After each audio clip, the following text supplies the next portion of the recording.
5 minutos del Espíritu Santo. 15 de septiembre. Ven Espíritu Santo, caricia liberadora, ven. Ven a pasar por todo mi ser, ven. Ven Espíritu Santo, ven a tocarlo todo con ese roce divino que cura. Ven Espíritu, para que toda mi vida tome contacto con tu brillo, con tu cálido rocío, con tu aire fresco. Ven Espíritu Santo, entra, penetra.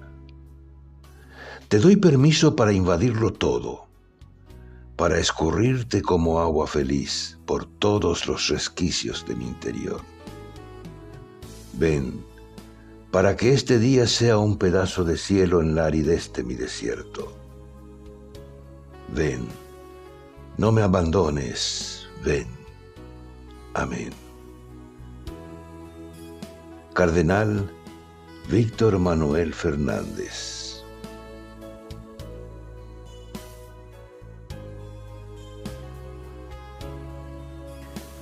¿Te gustó el video?